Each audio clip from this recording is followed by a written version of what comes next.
conversar agora aqui no canal do Tchau com um consultor político que já foi vereador, já foi 2 vezes deputado federal e que ele mesmo, Rodrigo Bettelin, vai dizer o currículo dele, Rodrigo. Prazer duplo, né? Tá falando com você aqui, com esse clima ameno, porque eu, quando ainda estava na vida pública, quando você me ligava, era sempre um sintoma de problema, né? Então, graças a Deus, aqui é light. Coisinha, papinho. Estamos nós Troca dois. de ideias. Estamos nós dois sem armadura aqui, né? Exatamente. Então, mas eu queria muito te agradecer. Enfim, eu já comecei muito cedo a minha carreira na vida pública. Fui subprefeito da Alagoa, com 22 anos de idade. Fui vereador da cidade do Rio. Fui subprefeito aqui da Barra. Fui deputado federal 2 vezes. Criei a Secretaria de Ordem Pública na primeira gestão do Eduardo Paes. Fui secretário de Assistência, secretário de Governo. Enfim, acho que eu pude, digamos assim, eu tive uma vida pública que me satisfez muito. Eu acho que eu consegui realizar muitas coisas que me deixaram muito satisfeitos.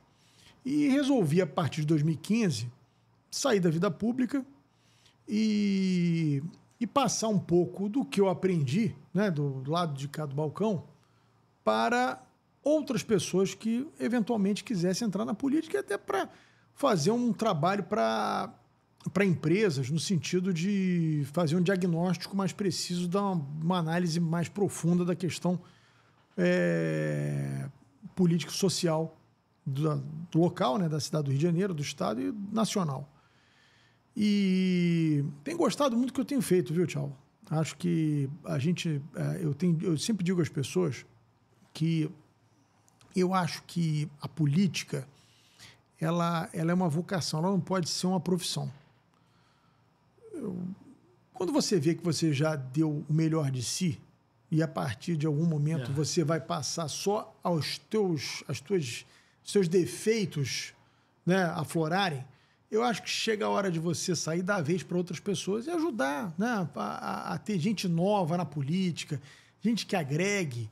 O Rio está precisando tanto, Tchau. Eu vejo que a Lava Jato, e aí eu não vou entrar aqui no mérito se eles foram corretos, se não foram corretos, se agiram, se foram duros, se não foram duros, mas o fato é que a Lava Jato proporcionou, principalmente no Rio de Janeiro, que foi o epicentro dos problemas do Brasil, com Petrobras, com tantas outras coisas, uma destruição, né, de vários quadros políticos e não tiveram outros para ocuparem esse lugar.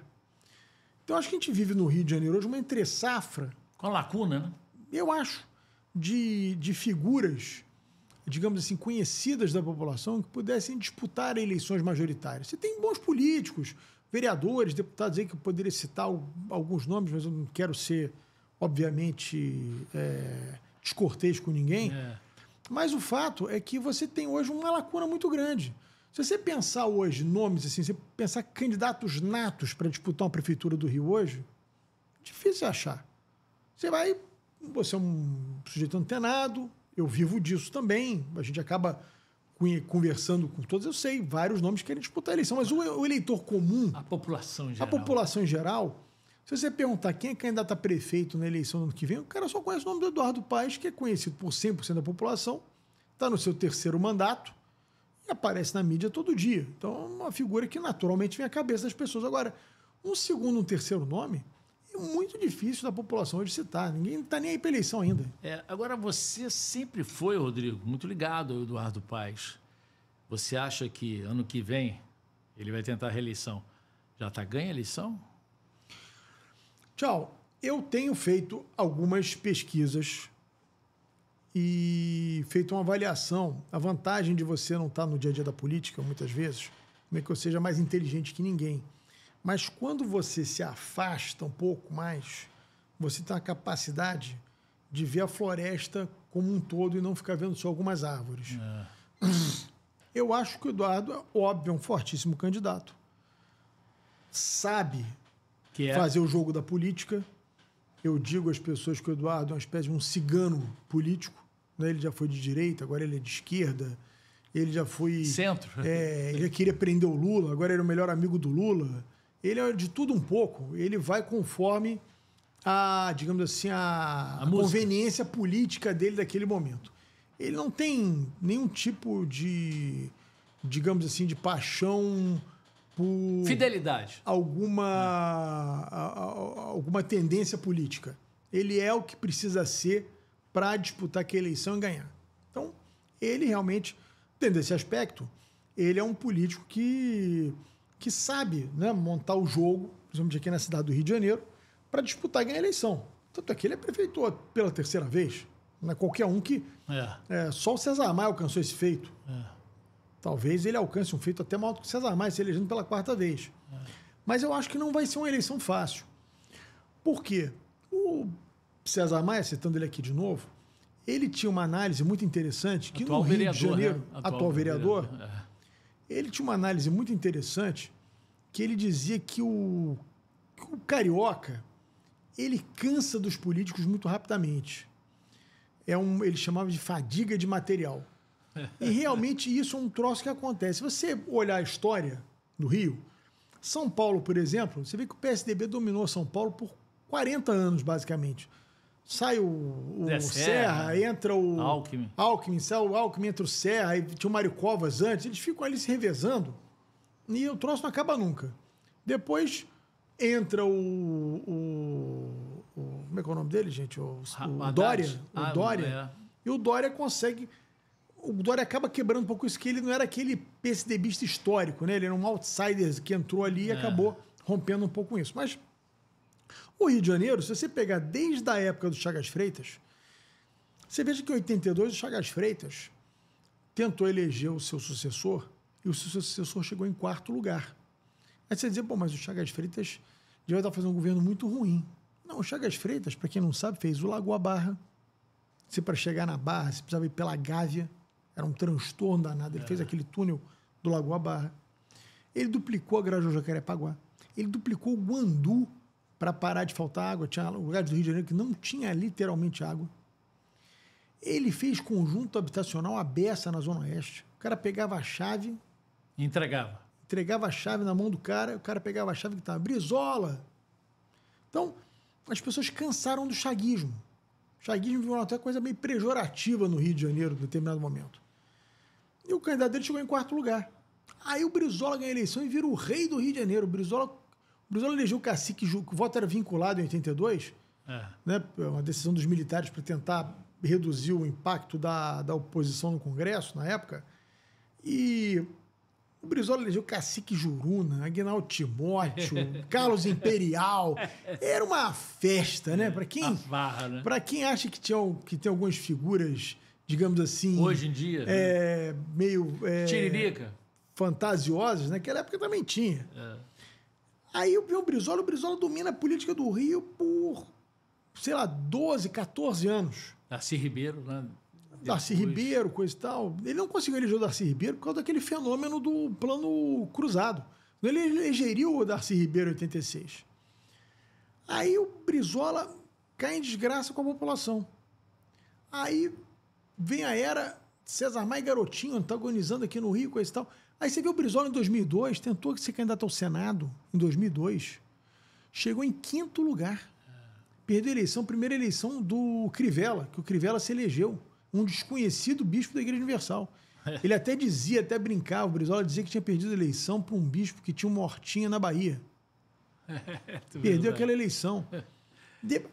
Mas os evangélicos, né, também... Também, sim, mas eu digo o seguinte, muito, né? Mas você vê como é que exaure a imagem do política. O Brizola com toda aquela coisa, toda aquela aura, e depois não conseguiu se eleger. O César Maia acabou o 3º mandato dele, foi candidato na outra eleição a vereador. Para se eleger vereador, suou sangue. Teve 40 mil votos, mas todo dia na televisão, a máquina toda do DEM trabalhando para ele ter 40 mil votos.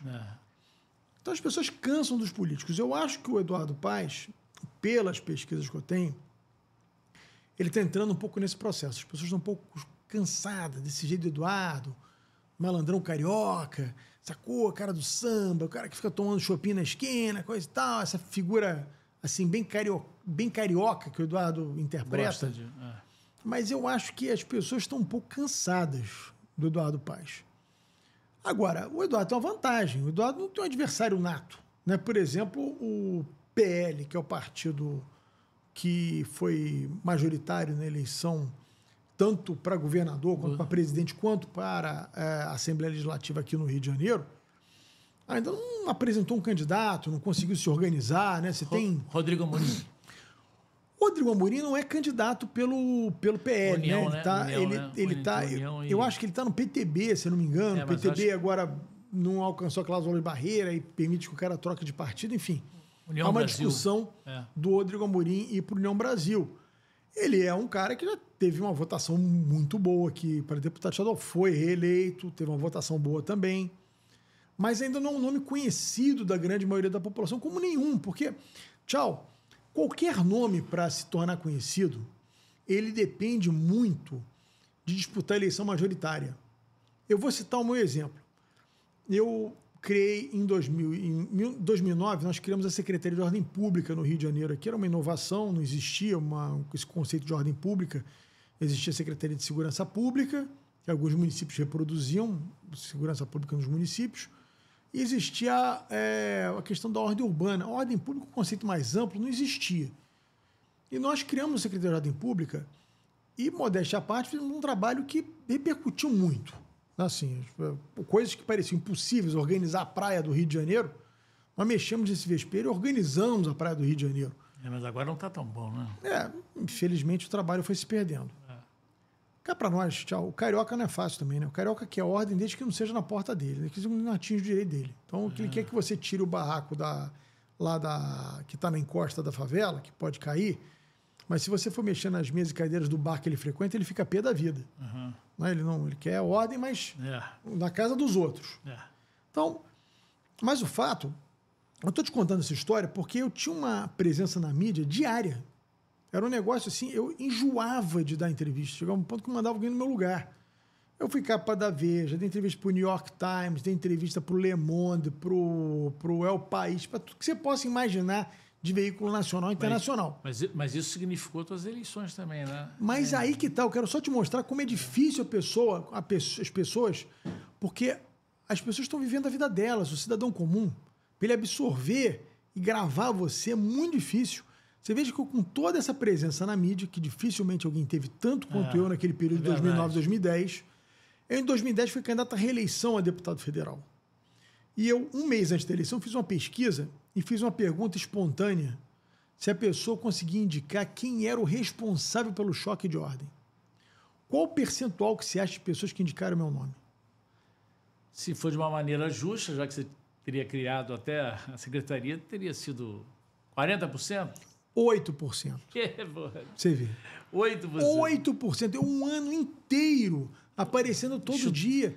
Joguei as alto, pessoas, mas é o que eu digo, mas as pessoas, você fala assim... Você achava que ia ser tão pouco? Não, eu achava que ia ser mais. Eu tinha esperança que o reconhecimento de uns 30%, 40% do que você falou aí.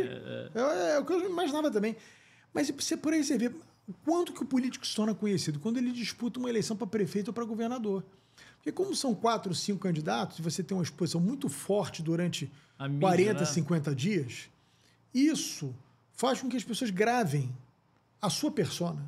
Quer dizer, o seu personagem político, o que você representa. As pessoas passam a ter uma opinião concreta sobre você. Então, você não tem hoje, para disputar a eleição contra o Eduardo, um candidato que já tenha disputado uma eleição majoritária para prefeito ou para governador. Então, não tem ninguém conhecido. Então, na visão da população, hoje, todo mundo O Pazuello. O Pazuello não disputou a eleição majoritária também. Ele tem uma presença muito forte num determinado segmento. Da direita. Mas eu não sei se é o melhor nome. O Braga Neto. Também não sei se é o melhor nome. Eu acho que o PL, se eu pudesse dar uma opinião hoje ao PL, ele teria que procurar um nome que pudesse agariar esses votos mais à direita, mas que fosse mais um cara assim que pudesse ser mais moderado. Essa figura de general, eu acho que ficou um pouco demodê, sabe? Com a própria direita. Com a questão do Bolsonaro, tudo. Eu acho que essa figura do general não cola mais. Essa figura do super-herói, general que vai entrar, vai resolver tudo. Eu acho que esse negócio não cola mais muito, não. A intervenção ajudou um pouquinho, ou não? A intervenção do Rio que teve. o Braga Neto, ele acha que ali, né? Não sei se na cabeça da população, a gente sabe que muita coisa foi feita, porque você é um jornalista que tinha uma quantidade de informação de segurança pública, você sabe que muitas coisas que aconteceram agora, ainda no governo do Witzel, até no governo do Cláudio, foram oriundos ainda da intervenção, compra de equipamentos, armamentos e tantas outras coisas que foram feitas. Mas eu acho que o cidadão comum, assim, ele não tem uma visão que durante aquele período o Rio enfim, a bandidagem foi contida para valer, teve uma solução efetiva. Eu acho que digamos assim, essa imagem clara para a população, eu não sei se existe, eu não tenho pesquisa para te dizer isso, para te dizer com clareza então, mas a sensação que eu tenho é essa. Pelo que eu estou entendendo, então a eleição, ao mesmo tempo que não está garantida do Paes, também está em banho-maria ainda? Tá, porque está faltando um nome que possa se contrapor ao Paes. Esse nome, na minha opinião, não apareceu ainda. Ele vai aparecer. Em um determinado momento, as pessoas que estão insatisfeitas com o Paes vão procurar um nome aí, entre 3, 4 que estiverem disputando a eleição, e vão mirar nesse nome. Como aconteceu com o Witzel em 2018. Foi um pouco isso. Não tinha... Foi de repente o Witzel, né? Foi uma coisa assim espantosa, né? Aos 44 do segundo tempo, ele começou a ganhar uma força que... Eu lembro que eu tenho um hábito, tchau, de uns 4, 5 dias antes da eleição, ficar andando de táxi e Uber para ouvir opinião. Porque o táxi Uber é um cara que capta muita informação das pessoas, né? E conversa muito. E era um negócio impressionante, porque as pesquisas não detectavam esse crescimento do Witzel, mas você perguntava para o cara do Uber, cara do táxi, você vai votar em quem? Vou votar nesse juiz aí. O cara não sabia o nome do cara. Vou votar no Pretzel. Vou votar no Witzel, no Pretzel, no Wetzel. O cara não sabia o nome. Mas vai lá ver o número, né? E exatamente. Então, assim, não acho que vai ser um fenômeno igual. Acho que esse fenômeno só acontece de muito e muito tempo. Mas eu imagino que quando os nomes se tornarem conhecidos pelo grande público... Ainda, daqui a uns meses, acho que só acontecendo no ano que vem, né, até o fim do ano, janeiro, né? Só quando começar assim, um processo pré-eleitoral, lá para junho, julho. Tão perto que assim, vem. De tão perto de outubro? A população não está nem aí para eleição. Nem aí. Discussão de eleição municipal. Na verdade, a grande massa da população, ela só sabe que está acontecendo o processo eleitoral quando começa o programa eleitoral na TV. O cara aí, vai ter eleição. Aí o cara acorda e começa a olhar quem são os candidatos, a que cargos, entendeu? Você acha que essa separação tua do Paes tem muito a ver com aquele problema todo da tua separação, da ex-mulher? Você acha que teve alguma coisa? Olha, me conta um pouco aí. Eu acho que o Eduardo ele tem um problema que é uma falta de empatia com as pessoas que foram leais e parceiras dele. Ele fez algo, não digo nem comigo, porque eu talvez não tenha tido, assim, acho que eu tive uma participação muito importante no governo dele e nas duas campanhas dele, que eu fui um dos coordenadores da campanha dele, mas eu acho que ele tem um problema muito sério de ter ele tem uma falta de apego, como ele tem a falta de apego a qualquer tipo de posicionamento político, né, de direita, né, de esquerda, ele tem essa falta de posicionamento em relação aos seus aliados. Se o cara fica um pouquinho tóxico, ele trata de se livrar rapidamente. Não é assim, ele não tem essa lealdade aos seus aliados. Veja o que ele fez com o Cabral. Não vou julgar o Cabral aqui, não é problema meu. Tem juiz, tem promotor, ele está lá se defendendo, não sou eu que vou julgar ninguém. Eu aprendi isso na minha vida, que eu acho que a gente tem que tomar muito cuidado antes de apontar o dedo para os outros. Quando você aponta um dedo para o outro, você está apontando 4 para você. Uhum. Então, eu não julgo ninguém. Agora, se é uma verdade, e eu não estou falando porque eu soube, não. Eu vivi isso. Conviveu com a situação. O Cabral pegou o Eduardo Paes, que tinha tido uma votação pequena para o governo do Estado, teve 5% dos votos, botou no governo dele, na secretaria, deu visibilidade a ele e fez ele prefeito do Rio em 2008. O Cabral elegeu o Eduardo Paes prefeito em 2008. O Eduardo, obviamente, quando o Cabral caiu em desgraça, o Eduardo tratou de tentar se livrar o máximo possível. Chamou ele de personagem. Eu tive contatos, como é que ele disse uma vez num debate, que foi um negócio assim, impressionante. Ele teve contatos protocolares. Esporádicos. Meu Deus do céu, ele falava 10 vezes por dia com o Cabral. 10 vezes, no mínimo. Deu festa de aniversário pro Cabral, os dois mergulharam na piscina juntos. Deu festa pro filho do Cabral. Vivia meu líder, meu isso, meu aquilo. Convivência íntima. Eu acho esse negócio feio, sabe, Tchau? Porque você não pode, em nome da política, abrir mão de certos valores do seu caráter, até porque a população olha aquilo. O cara pode até não gostar do Cabral. O cara pode achar o Cabral o pior ser humano do mundo, mas o cara olha aquilo ali, o eleitor, que coisa feia, esse cara andava pra cima e pra baixo com o cara. Que coisa horrorosa. O eleitor sabia, né? Sabia Sim. bem. Sim, então, eu acho que o Eduardo ele peca muito nisso. E isso atrapalha muito a vida política dele, porque o cara que vai se aliar a ele fala assim, pô, esse cara... Eu não tenho político bobo, não. Os políticos bobos ficaram do lado de fora. Exatamente. O cara olha ali e fala assim, pô, esse cara... Já fez isso o que ele fez com o Cabral, que elegeu ele. Imagina comigo que tem importância desse tamaninho. Hã? E o que você acha que, por exemplo, esse apoio do Lula em cima do Paes também agora? O Paes apoiou o Lula em 2022 agora, né? Ele até o momento tentou, logo depois da eleição, se aproximar do Bolsonaro. Acho que ele não foi bem sucedido. E aí ele deu uma guinada, passou a ser muito crítico ao Bolsonaro e acabou voltando a ter uma relação mais próxima com o Lula que ele tinha tido no passado. E, assim, eu acho que a eleição na capital, a eleição nas cidades, o peso nacional, essa divisão nacional, ela não tem um fenômeno, digamos, não é que ela não tem importância. Importância ela sempre terá. Mas eu acho que não é uma regra de 3 simples. Por exemplo, o Bolsonaro ganhou a eleição na cidade do Rio. Então, quem o Bolsonaro ganhar, vai ganhar para prefeito do Rio. Não é assim. E só não ganhou em Laranjeiras, né? Desse mapa político, parece que agora, nas últimas eleições... Laranjeiras é o quartel-general do PSOL, né? Exatamente. Aquela Praça São Salvador ali. Ali o PSOL de cabo a rabo, né? Ele só não ganhou, quer dizer... Então, mas o que você está me dizendo é uma coisa importante. É que não pelo fato do Bolsonaro ter vencido em todo o Rio de Janeiro, praticamente, não é qualquer um que ele vai botar um poste para ganhar. Senão, vejamos, vamos pegar 2004. Em 2004, o César Maia era o maior opositor do Lula na época. Inclusive, cogitavam ele para ser candidato a presidente da República em 2006 contra o Lula. O Lula estava com 60% de bom e ótimo na cidade, não é aprovação, não, bom e ótimo na cidade do Rio de Janeiro. O candidato do Lula chegou em 4º lugar, que foi o Jorge Bittar. O César Maia ganhou no primeiro turno. A eleição. O Jorge Bittar não tinha expressão. Assim, mas César Maia, que era o maior opositor do Lula, ganhou no primeiro turno. Ou seja, muitos eleitores que achavam o governo do Lula bom e ótimo votaram no César Maia. Porque o César Maia, naquela época, estava com um Pan-Americano, existia aquela coisa, como teve com a Olimpíada de transformar a cidade, não sei o quê, babá. Então a pessoa quis a continuidade do governo César Maia naquele momento, independente da coloração política dela. Então, assim, o que eu acho que vai estar muito em jogo nessa eleição, na minha opinião, o eleitor vai olhar os candidatos.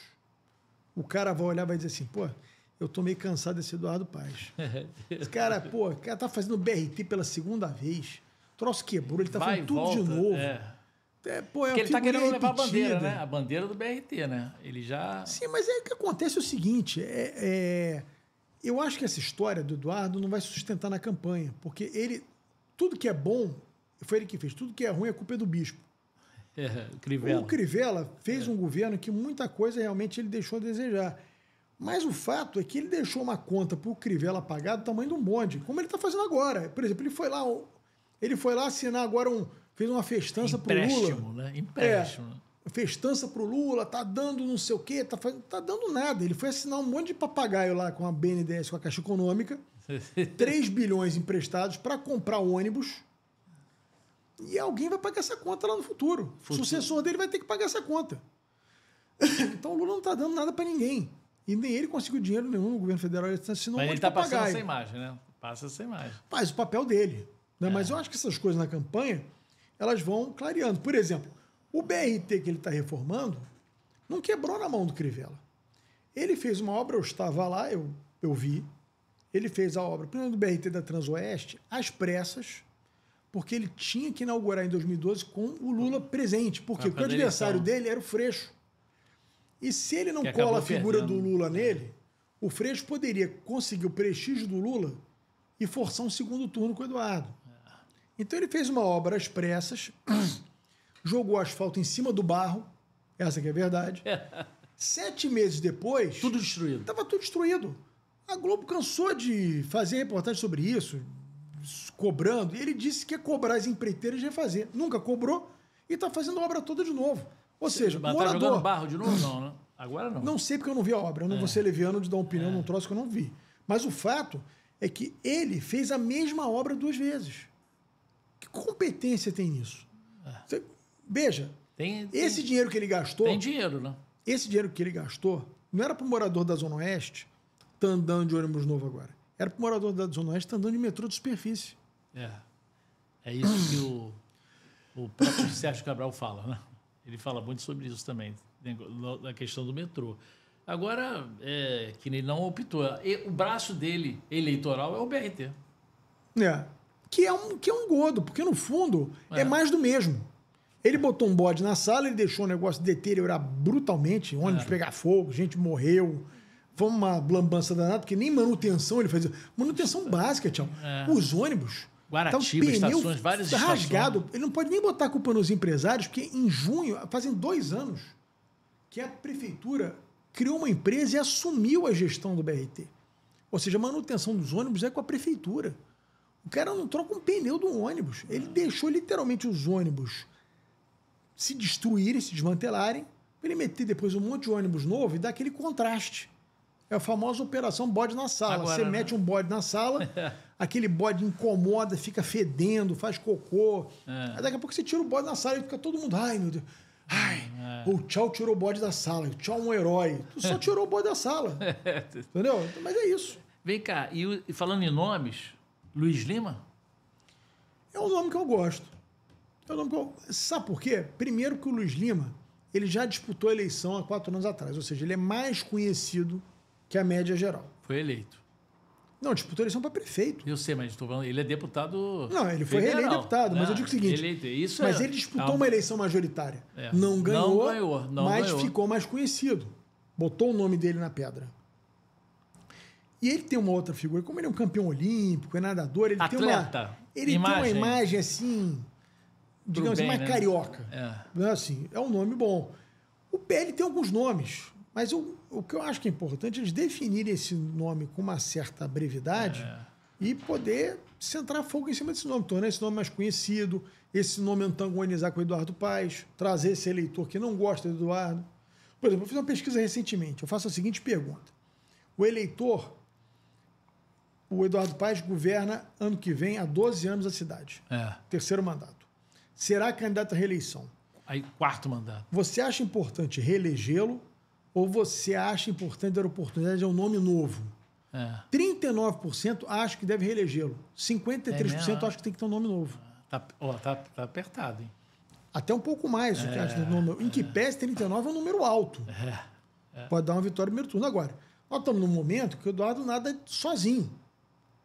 Ele tem uma oposição fraca. Muito pequena na Câmara. A Câmara é uma tragédia. Carlos Bolsonaro, Felipe Michel e o Rogério Amorim. Mais um ali. Nem o PSOL. Cadê o PSOL? O PSOL sumiu, né? O que aconteceu com o PSOL? Que sumiu? O PT está apoiando Paulo Pinheiro, que era tão duro contra o médico, Crivella, coisa e tal, sumiu. Quer dizer... E o próprio... como é que se diz? O Bolsonaro não se expressa. O Carlos Bolsonaro... Ele não frequenta a Câmara. Não. A oposição na Câmara é inexistente. E o PT foi para... E o Edson Santos, por exemplo, foi para o Eduardo. Tá todo mundo ganhou com uma cargo na secretaria prefeitura. aí, ganhou isso aqui, ganhou... Ele foi esperto nesse ponto. Né? Isso que eu digo. O Eduardo é um cara que não tem, assim, digamos assim, muita ética na política, ideologia. Ele faz o que ele tem que fazer. Para poder ficar no cargo. Então, se ele precisar fazer acordo com o pessoal, ele vai fazer. Se ele precisar... E o Freixo? O Freixo, Ele não quer, acho... não vai ficar. Não acho que ele vai disputar a eleição. Vai ficar para presidente da Embratur? Eu acho que o Freixo, ele, se conseguir, né? Porque estão querendo tirar ele de lá de qualquer jeito, né? Pessoal toma lá da cara. Pessoal do União Brasil, que é o cargo dele de qualquer jeito. Assim como pegou a mulher do Vaguinho, né? Porque diz que a Embratur é maior que o Ministério, né? É mesmo, né? Em termos de verba? Cargo, enfim, é uma estrutura bem maior. Dá né? dinheiro para todo mundo. Verdade. Você concorda com essa troca? Sai tudo do Santos Dumont para o Galeão? Você que é um homem do Rio e da... Olha, eu acho que o Rio... Eduardo Paes lutou para isso, né? Eu acho que é uma coisa emblemática. Realmente, se você pegar o Aeroporto Internacional do Rio... É muito vazio. Cara, é deprimente, né? Você vai pegar um voo lá, é um negócio deprimente. Eu lembro que logo que começou a arrefecer a pandemia, eu peguei a família e fui passar uma semana em Cancún, que era o único lugar que os brasileiros podiam ir. Você estava proibido de entrar nos Estados Unidos, estava proibido de ir para não sei para onde. Era um negócio assim, a gente era meio... Persona não grata. Persona não grata no mundo inteiro. E aí eu fui para Cancún, janeiro de 2021. Sei. Cara, eu fiquei assim... Já tinha o problema da pandemia, né? Mas assim, era um negócio... Todas as lojas fechadas, era um negócio... Assim, dava tristeza. Tristeza você entrar no Aeroporto Internacional do Rio. Muito espaço. Acho que é uma medida importante você reativar, mas eu não sei se simplesmente você restringir voo no Santos Dumont vai fazer com que a cidade do Rio de Janeiro, que é o objetivo final, volte a ser o hub do Brasil. Quem vem de fora venha para o Rio e daqui vá para outras cidades. Eu não sei se isso simplesmente vai resolver. Porque se diz assim, só pode ir para São Paulo e para Belo Horizonte. Você pode perfeitamente pegar um voo internacional para São Paulo e de São Paulo pegar um voo para o Rio. E saltar no Santos Dumont. Em que pese parece que eles restringiram os aeroportos internacionais. Né? Teve isso. Eles fizeram uma jogada inteligente nesse ponto. Não sei se isso basta. Eu espero que baste, porque realmente o que a gente nota, Tchau, assim, eu confesso assim, eu nunca pensei em morar fora do Rio de Janeiro. Eu sou nascido e criado difícil, aqui. Hein? Tá difícil. A violência tá difícil. Eu morei fora do Rio 1 ano em São Paulo, que na época minha mãe era casada com o Talma, finado Roberto Talma, e o Talma foi ser diretor da Bandeirantes lá em São Paulo, eu acabei indo junto, a gente foi morar um ano em São Paulo, era garoto pequeno, tinha 11 anos de idade, 12. Gostou? Mas eu sempre gostei muito. Gostei muito. No início eu queria ir embora de qualquer jeito, depois eu não queria ir mais embora. Você faz uma patota, assim, tudo, não queria ir mais embora. Mas o fato é que o Rio, assim, passa por um processo de decadência há muito tempo, né? Por exemplo, eu acho que isso é um troço que vai pesar para o Eduardo Paes. Se você perguntar para o Carioca, assim, você acha que o Rio hoje é melhor que ele em 2009? Poucas pessoas vão dizer que sim. Muito pouco. Essa é a era Eduardo Paes. O Eduardo Paes governa a cidade há 12 anos. A era Eduardo Paes. Mas a culpa é do Crivella. Toda a culpa é do Crivella. Tudo que aconteceu de ruim. Mas tem culpa também do governo do Estado também, né? A questão da violência, né? Mas não é só isso. Se você pegar o Rio, o Eduardo Paes teve 60 bilhões de reais para investir na cidade. 60 bilhões. Até esse mandato dele. Nenhum prefeito teve isso na mão. Nem o Pereira Passos, que no início da década de 20 reformulou todo o centro do Rio. Nem Marcelo Alencar, nem César Maia, nem ninguém teve esse volume de recursos que ele teve. Se você pegar o que de fato foi transformado na cidade do Rio, muito pouco. Um pouquinho de acessibilidade à Barra, BRT, essa coisa que a gente está discutindo aqui, as lagoas continuaram poluídas. E a questão do centro aí da... Ele acabou com o centro da cidade. O Eduardo acabou com o centro da cidade. Foi só o Eduardo Paes? Não. Há um esvaziamento. Pandemia também, né? A pandemia foi no mundo inteiro. Você vai, o Champs-Élysées não acabou. Né? Você vai no Times Square, não acabou. Foi no mundo inteiro que foi tudo fechado. O problema do Rio... Acho que tem duas decisões muito equivocadas que o Eduardo tomou que potencializaram esse esvaziamento do centro. Primeiro, o VLT. O VLT, na minha opinião, da forma que foi feito, foi um equívoco. O VLT talvez fosse a última coisa ele fazer. Ele tinha que completar todo o sistema de BRT. Ele tinha que ir do macro para o micro. Ele começou do micro para o macro. Aí ele bota um VLT que não transporta ninguém, mas que acabou com o trânsito de pedestre ali e passagem de carro. Então, o comércio do centro do Rio acabou. Rio Branco. Acabou. Para piorar, ele começa o Porto Maravilha, que era uma ideia muito bacana, mas que ele tinha, como todos os portos do mundo, dá um caráter eminentemente residencial. O comercial dali seria para dar apoio ao residencial. Um supermercado, um restaurante, uma lojinha de pet, enfim. Como ele precisava emitir título para a Caixa adquirir esses títulos e com esse dinheiro fazer a obra... Financiar. Ele fez praticamente tudo comercial, porque o valor do metro quadrado comercial é maior do que o do residencial. E aí ele botou o Porto Maravilha para competir com o Centro Antigo. Em vez do Porto Maravilha abastecer de gente o Centro Antigo, o cara vai morar no centro, no Porto, e vai trabalhar no centro ali do lado, ele botou um para competir com o outro. Conclusão, os dois estão ruins.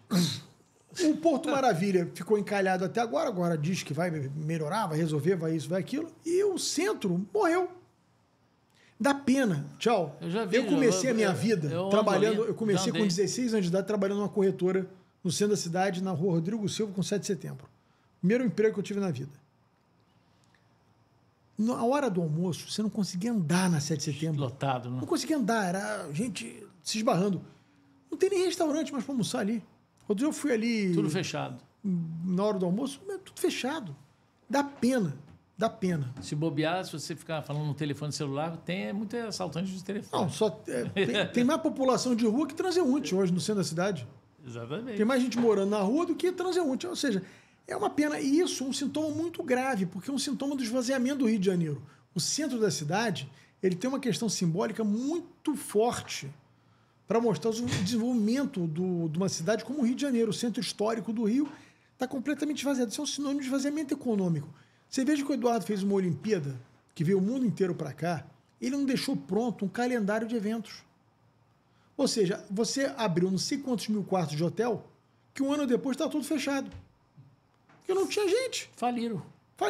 Os hotéis. Apostaram que o Rio ia bombar depois da Olimpíada, mas se você não prepara um calendário com eventos esportivos, eventos, turismo de negócio, trazer para cá feiras, convenções, aproveitar que o Rio estava naquele boom e pegar esses operadores todos e trazer tudo para cá, não foi feito um calendário. Dá uma opinião aí sobre esse estádio do Flamengo em relação àquela área lá do gasômetro. Tem espaço, não tem? Você que conhece ali.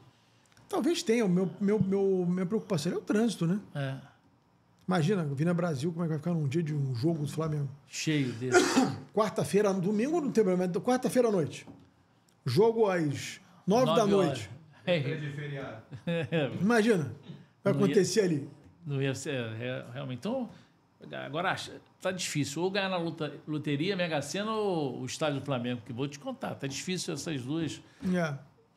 Aliás, o Flamengo tá precisando de estádio, tá precisando de time também, né? Também, né? Porque olha, depois de... Eu sou flamenguista, mas... Eu também. Tá Sou os três dó. aqui, são 3 flamenguistas aqui. Eu acho que essa turma tá muito acomodada, a turma do chinelinho, na minha opinião. Ficar trocando técnico não adianta não, tem que trocar o time todo. Porque... Estamos no sexto técnico, em 3 anos. Acomodou direto. O Palmeiras está com o mesmo técnico, nós trocamos 6 vezes já. Agora, me diz, você acha que... Qual é a participação do Cabral nessas eleições aí, em termos de apoio? Você acha que pesa, que apoia, ganha? Eu acho o seguinte... Ele deu certo, né? Em termos de governador, ele deu certo. Claro, tanto que se reelegeu no primeiro turno e depois elegeu o sucessor. Botou a mão no Pezão e elegeu o Pezão. E olha que para eleger o Pezão, haja disposição. Então, enfim, mas assim, eu vou fazer uma análise meramente política. Né? Porque vai aparecer, defendendo Cabral, não estou defendendo ninguém. Como eu disse aqui anteriormente. Também não. Problema jurídico tem que discutir com... Quero falar sobre a competência dele em termos de gestão. Óbvio que o Cabral hoje tem uma imagem para o grande público que não é positiva. Né? Ele acabou simbolizando o epicentro da corrupção aqui no Rio de Janeiro. Só ele também. Só ele foi o único condenado. Isso é uma coisa que eu disse num programa uma vez, quase me penduraram num poste, porque o Cabral, não sei o que. Eu falei, vem cá. Você acha normal? A população 6 anos e 1 mês. elege o Eduardo Paes prefeito, elege o Lula presidente, e só o Cabral, que é o bandido da história? Não é possível. Tem uma coisa equivocada nesse negócio aí. Tem uma coisa meio fora da curva, né? Mas o fato é, eu acho que o Cabral, eu converso com muita gente política, às vezes no interior do Rio, e eu vejo que ele tem uma quantidade de pessoas que independente de qualquer coisa, o cara diz, não, esse cara fez muito aqui na minha cidade. Ele pode ter cometido um deslize, mas ele fez muita coisa aqui na minha cidade. E eu detectei em 2020, estou andando um pouco para trás, porque na campanha do Crivella, eu fiz muitas pesquisas quali. E eu identificava que o Witzel, a queda do Witzel, o Witzel, acho que foi a última esperança do Carioca em moralizar a política. Depois agora chega, né? Você sabe que eu lembro que na pesquisa quali foi testar a imagem dos candidatos. Certo. E, obviamente, quando você testava a imagem... Essas pesquisas batem mesmo? Tá certo. Possibilidade de acerto. Eu gosto mais da pesquisa quali bem feita, tem que ser bem feita, do que da pesquisa quantitativa. Pesquisa quantitativa é bacana, se divulgar no jornal, aquela coisa de loteria, meu candidato está na frente, cresceu 2%, 3%, mas para você detectar a vontade da população, a imagem dos candidatos, a pesquisa quali ela tem uma profundidade maior. Mas você sabe que na pesquisa quali você bota um grupo de pessoas sentadas aqui na mesa, você vai debatendo temas e extraindo a opinião das pessoas, de diversos segmentos. Mas eu lembro de um grupo específico em que a mediadora colocava lá a imagem do Eduardo e falava, foi prefeito do Rio, não sei o quê, bababá. E ele hoje responde um processo de corrupção, está em delação, não sei o quê, bababá. Aí uma velhinha que estava no grupo falou assim, minha filha, isso aí é o de menos. Sabe por quê? Não elegemos um juiz, o juiz roubou. Então, quer dizer, eu acho que o Carioca hoje... Fazendo uma comparação jurídica, né? Da questão. Carioca hoje, essa questão de se acusar de corrupção, de não ser, eu posso dizer, não é o que vai definir o voto do Carioca mais. O que vai definir o voto do Carioca é se esse cara tem capacidade de entregar alguma coisa melhor do que está aí hoje para minha família. Então, eu digo o seguinte, quem for candidato contra o Eduardo, as pessoas estão cansadas do Eduardo. Voltando lá atrás, acabei me perdendo um pouco no raciocínio. Não, está indo bem. Obrigado, João. Então, assim, o que eu acho é que as pessoas vão olhar os candidatos. Se tiver alguém que ele diga, não, esse cara aqui, eu tenho segurança que ele vai cuidar bem da escola que meu filho vai, que ele vai cuidar bem da manutenção da cidade, que esse cara vai melhorar a questão da ordem pública, esse cara tem chance de derrotar o Eduardo Paes. Se não aparecer ninguém que gere essa segurança à população, o cara está de saco cheio do Eduardo Paes, mas vai dizer, não, quer saber de uma coisa? Não vou correr risco, não, vou botar esse cara aí mesmo. Deixa esse cara ser um fanfarrão, mas deixa ele aí mesmo, tá tocando já, vai tocando. Você acha, então, que teria que ter um cara que realmente revertesse essa questão, principalmente na segurança pública, da ordem? Eu acho que essa questão da segurança pública, em que pese a gente remeta muito ao governo do Estado, eu sou defensor de uma tese, aliás, quando eu defendi a criação da Secretaria de Ordem Pública no município do Rio, a minha tese era que, e eu provei isso na prática, onde a gente botava porque essas seguranças presentes, o embrião de segurança presente é a Operação Bacana que eu comecei lá em 2007. Foi o Copa Bacana, depois nós fizemos o IPA Bacana, o Barra Bacana, que foi o embrião desse segurança presente.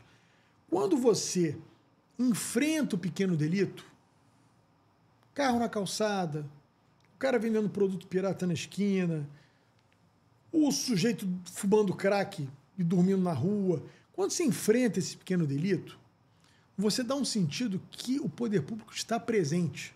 Onde o poder público está presente, o ladrão não quer estar presente, o bandido não quer estar presente, o cara não vai cometer crime. E isso não é invencionice minha, não. São experiências que deram certo no mundo afora. Foi escrito um livro sobre isso. A tese das janelas quebradas, que foi implementado de forma mais, digamos assim, mais estridente pelo Giuliani em Nova York, essa tese foi escrita, foi um livro escrito por dois caras, o George Keeling e o James Wilson, que era um agente penitenciário e o outro era um sociólogo. Esses dois escreveram um livro sobre a questão das janelas quebradas, que é exatamente isso. Aonde está mal conservado a rua, está mal iluminado, está sujo, você dá a sensação de que o poder público não está presente. Onde o poder público não está presente, o marginal se sente mais à vontade. Facilidade para o crime. Você sabe que tem uma cidade na Holanda, uma universidade fez um teste num município pequeno da Holanda, em que ele pegava, dentre tantos testes que eles fizeram, eu lembro bem, que foi numa caixinha daquela de correio, antiga, que você colocava a carta ali, eles colocaram uma carta mal postada, ficava a carta quem pegava? Com uma nota de 5 euros. E aí um grupo de pessoas ia lá e roubava a nota de 5 euros. Aí eles pegaram a mesma caixa de correio, botaram a mesma carta, com a mesma nota, e picharam a caixa de correio. 50% a mais de pessoas roubaram a carta. É uma coisa absolutamente subjetiva, mas afeta o psique das pessoas. Uma cidade mal cuidada, sem a presença do poder público, ela estimula a criminalidade. Então, eu acho que o prefeito tem um papel fundamental. A guarda municipal, ela tem que ser completamente reciclada. Completamente. Hoje em dia está difícil. Pô, a gente conseguiu fazer um programa de ordem pública bem sucedido, tinha 5 mil homens na guarda municipal. E hoje... Tem 7 mil e não acontece nada. Muitos estão aposentados, estão em... Então, não foi. Tem aquela folga também, né? Que tudo bem que ele voltou agora.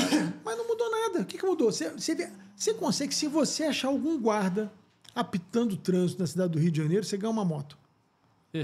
E a presença do guarda no sinal de trânsito não tem só a finalidade de ordenar o trânsito, não.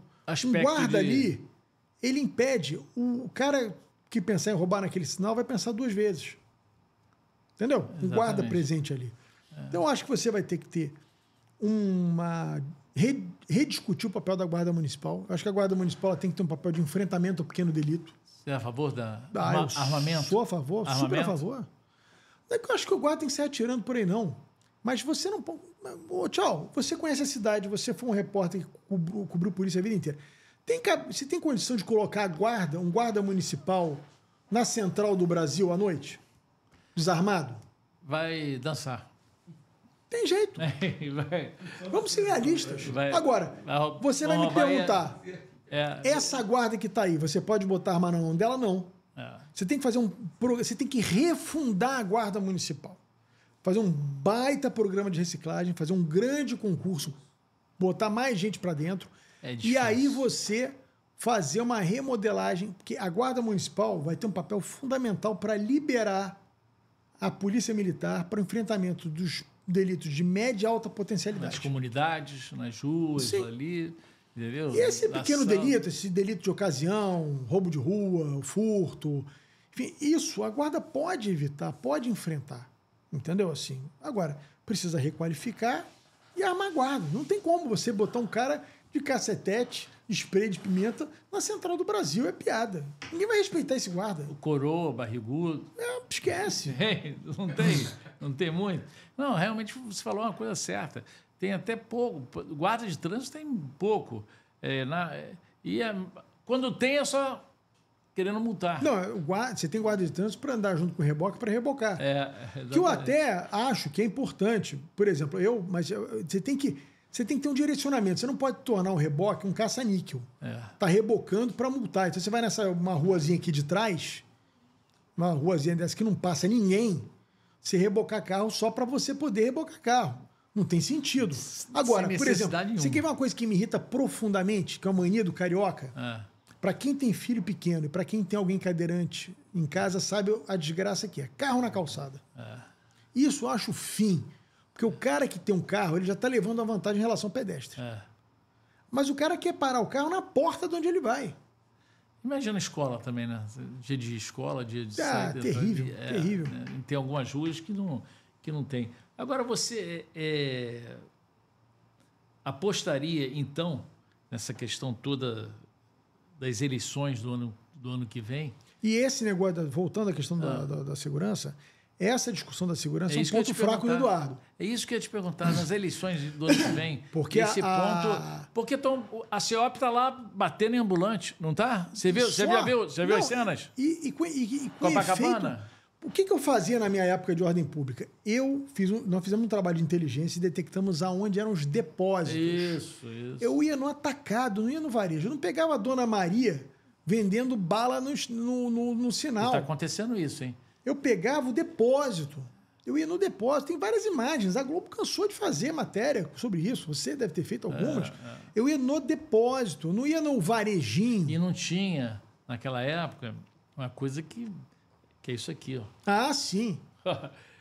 Telefone celular para gravar. Então, tudo está sendo gravado.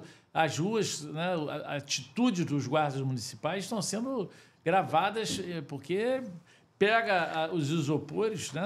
Não, e fica uma coisa covarde, os caras batendo, esmurrando. E olha, eu sou um defensor da Guarda Municipal, acho a Guarda fundamental num plano de segurança pública mais amplo. Agora, eu acho que precisa passar por um processo de requalificação intenso. Bem forte, a dedicação hein? de um governo inteiro. Bem forte, hein? Teria que começar já para agora, para o próximo, se for o caso. Sim. Porque eu vou te contar, não vai ser fácil. E tem a questão das motos também, né? Também. Essas questões, as motos sem placa, essas questões, as motos, né, que ficam rodando aí a cidade. Aí que está o assalto também. Olha quantos... Com aquela... Como é que é? Entregador, né? Aquelas... Fica com aquelas bolsas. São aqueles... Falso entregador para te assaltar. É uma categoria honesta, a minha sogra foi assaltada assim, em Copacabana. Saiu da academia, um telefonezinho dela, devia estar ouvindo música distraída, o cara não pode sair com o telefone. Jogou com a moto em cima, foi lá e pegou. Por exemplo, você sabe o que eu fazia na época da ordem pública? Eu fazia... na época tinha muito crime de saidinha de banco com moto. Nós fazíamos blitz, a Guarda Municipal, junto com a Polícia Civil. Porque a Guarda via a questão da documentação e a Polícia Civil via os antecedentes criminais. Quem estava com garupa na moto, a gente parava e, com isso, nós derrubamos as saidinhas de banco. Veja como é importante a participação do município na questão de segurança pública. É fundamental. Hoje em dia, já não existe isso. Não existe, nada. Não existe uma dupla atuação entre prefeitura e PM nessa questão, só na hora de bater em camelô. Exatamente. Só existe isso. Aí você fica aquela imagem horrorosa do Rio e tem esse negócio do combate ao turista também. Turista, a principal praia que vai é Copacabana, não vai? Aí, outro dia tinha briga de, não digo nem torcedor, vândalo. Aí agora, toda hora é alguém roubando, furtando cordão de ouro. E... terceiro é a questão das agressões aos ambulantes. Assim, senhora, para que tirar... Você veja bem, a prefeitura tem um centro de comando e controle. O Eduardo Paes vai fazer 12 anos ano que vem. Eu lembro que em 2009 eu apresentei, como secretário de Ordem Pública, um plano para o governo federal. O governo federal tinha o antigo Pronace. Era o governo do Lula, se não me engano, ou da Dilma, não lembro mais. Mas o objetivo era botar câmeras, né, na região turística da cidade para você fazer uma região completamente monitorada, como é o caso de Chicago, como é o caso de Londres. Tem uma câmera em cada esquina. Isso nunca aconteceu. Vai fazer 12 anos. É possível. A prefeitura podia ter um centro de monitoramento e compartilhar essas imagens com o Estado. A PM tem. Mas pouco. É obsoleto. Eles estão licitando agora, eu acho. Não, mas agora está botando... Não, você tem que botar câmera com reconhecimento facial, você identificar o cara que é... Na rua. O cara já manda pode dar problema. Pode dar problema, sabia, né? Tem um amigo meu que eu entrevistei que às vezes não é tão... depende do software, né? Tem coisa moderna aí hoje. É a Cracolândia, Rodrigo Bertram, que você... São Paulo é um absurdo. Eu consegui resolver várias aqui no Rio. Né? Eu acabei com uma que tinha na Avenida Brasil. Tinha uns 600 Aquelas caras... debaixo daquele viaduto? Aqui, perto da Maré. Eu acabei com aquela Cracolândia ali. Eu fechei a Avenida Brasil às 2 horas da manhã, fiz uma operação. Tem que ser essa hora mesmo, né? Levamos várias pessoas internadas. Tinha um cara morto ali. E as pessoas não sabiam que estava morto, porque o cara achou que o cara estava no barato da droga, estava lá pagado, estava morto. Então, assim... Mas é obrigado a ir para a clínica? Não é. Não é. Esse é o problema. Não é, mas existe. E o problema é o seguinte, os instrumentos legais existem. Por exemplo, agora há pouco, o ministro Alexandre de Moraes deu uma decisão proibindo de retirar compulsoriamente população de rua. O cara só vai se quiser. Mas isso está escrito na lei, o direito de ir e vir. O Alexandre de Moraes não inventou nada. Agora, uma coisa é o direito de ir e vir. Outra coisa é o cara o direito de se instalar no meio da rua. Você vai a Londres, vai dormir no banco da praça em Londres. Dá problema. O guarda vai chegar com um cacetete, te cutucar e falar assim, wake up, wake up. Você não pode dormir ali. Você não quer ir para o abrigo? Problema seu. Mas dormir no banco da praça não pode. Por quê? Porque tem que ter o direito da velhinha sentar no banco da praça, da criança sentar no banco da praça. Você não pode obstruir uma calçada montando um acampamento para dormir. Tem umas praças aqui no Rio, no centro do Rio, na Zona Sul, que... É triste. Toma banho ali em Ipanema, né? Toma banho naquele laguinho ali. Sim, mas isso não pode. Mas aí que está o papel da Guarda Municipal. As posturas municipais. Não pode. Agora, você também, por outro lado, tem que dar alternativa a essas pessoas. Tem que montar albergues. Não sei se você viu esse filme chamado Em Busca da Felicidade, Pursuit of Happiness. Sei. Que o Will Smith tem um filhinho e aí ele perde tudo, então de dormir, ele vai para a fila, que é em São Francisco, tem aqueles albergues, você vai para a fila às 6 da tarde, entra, toma um banho, recebe um kitzinho de escova de dente, escova o dente, dorme, janta, dorme, toma um café da manhã e vai embora. Você não fica lá o dia inteiro num abrigo, isso não dá, esses abrigões também já não adiantam mais. Também tem aquelas igrejas... Não pode ser depósito de gente. Tem que ser um lugar onde os caras... Na Lapa tem... Na Lapa aquelas vários igrejas... hotéis, mas podia pegar aqueles hotéis, muitos ali que estão falidos, faz um monte de albergue para as pessoas dormirem. Entendeu? Querem dormir na rua. E aí você bota um assistente social. Meu filho, por que você está na rua? Ah, eu perdi emprego, não arrumo emprego. Você tem qualificação? Ah, tem. Então vou te botar no banco de emprego. Aí você bota um assistente social ali filtrando para tentar tirar o cara daquela situação de miserabilidade. Não tem nada disso, né? Nada. Não é isso que... Eu conversei aqui com excelente conversa de um analista político que eu acho que mostrou um pouco do que pode acontecer nas próximas eleições, o que está acontecendo agora e que, na verdade, eu te sinto você não muito otimista, né? A última pergunta sobre a política atual. Não, eu estou um pouco desanimado com o Rio, porque, assim, eu vejo há uma ausência de grandes lideranças no Rio. Uma ausência. Tanto pelo lado da direita como pelo lado da esquerda, assim uma entre-safra. Eu espero até que essa eleição municipal sirva para acender alguns nomes, né? Que eu acho que é necessário isso no Rio. E assim...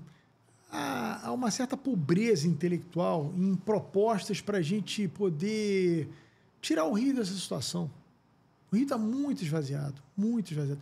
O centro do Rio, eu acho que é um retrato do esvaziamento do Rio de Janeiro. Que eu também não vou ser leviano e dizer que é tudo culpa do Eduardo Paes. Não é. O Eduardo tem muita culpa, tomou muitas decisões equivocadas, mas o Rio de Janeiro... Não é de hoje. O carioca, ele é muito, assim, perde calado. Né? Passividade? Passividade do carioca é um troço impressionante. A gente deixou de ser capital, tá tudo bem. A gente faz até homenagem ao Juscelino Kubitschek. Foi um algoz para o Rio de Janeiro e a gente aqui homenageou o Juscelino Kubitschek. Depois fizeram uma fusão atabalhoada, tá tudo bem. Aí tiraram o mercado financeiro aqui do Rio de Janeiro, tá tudo bem. Aí o aeroporto do Galeão, que era porta de entrada do Brasil, não é mais, está tudo bem. Agora ainda tem uma reaçãozinha, coisa e tal, que eu acho uma pauta importante. Mas a gente ainda assim passivo, entendeu? E o Rio, cara, assim, a gente não enfrenta os reais problemas. Você vê essa questão dessa violência nas comunidades. Eu ia te fazer essa pergunta também. A gente permitiu. O grande problema é o seguinte, essas comunidades... A lei que impera não é mais a lei do Estado. Se você pensar bem, o Eduardo Paes hoje ele é prefeito de 1/3 da cidade só. Os outros 2/3 você não manda nada. Quem manda se pode ter bar, se pode ter prédio, se não pode, milícia. É o tráfico e a milícia. Quem ordena aquele... E você já está na 2ª ou 3ª geração de uma população que nunca seguiu a lei do Estado. Não sabe o que é lei e ordem. Não sabe.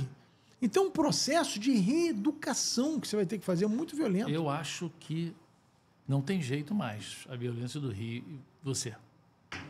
Com as leis que nós temos, com a mentalidade que nós temos, não tem jeito. Eu vou dizer um negócio que vai soar muito duro para quem está nos assistindo. Mas nós não vamos conseguir resolver esse problema da violência sem muito choro e ranger de dente, não. Infelizmente. Nós vamos ter. Você viu o que está acontecendo agora no Haiti? No Haiti não, desculpe, em El Salvador. El Salvador. Mas criou uma cadeia, né? Cadeia pública. Mambebe, não? Como é que é o nome do cara? É um ditador. Enfim. Criou uma cadeia enorme.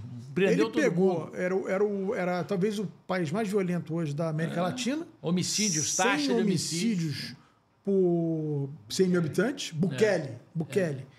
E hoje você tem 7 por 100 mil habitantes. Agora, remédio foi amargo. Ele pegou, fez uma cadeia para 40 mil pessoas.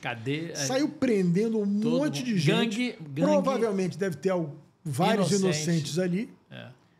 Mas resolveu. Quer dizer, a sociedade... Não dá para fazer isso aqui, não. Não dá para fazer. Então, aqui, o pessoal vai reclamar, vai direitos humanos, vai fazer tudo. É um negócio de louco, cara. Assim, você vê que a polícia... Olha, você já reparou? Você cobriu segurança pública durante muitos anos. 27 anos.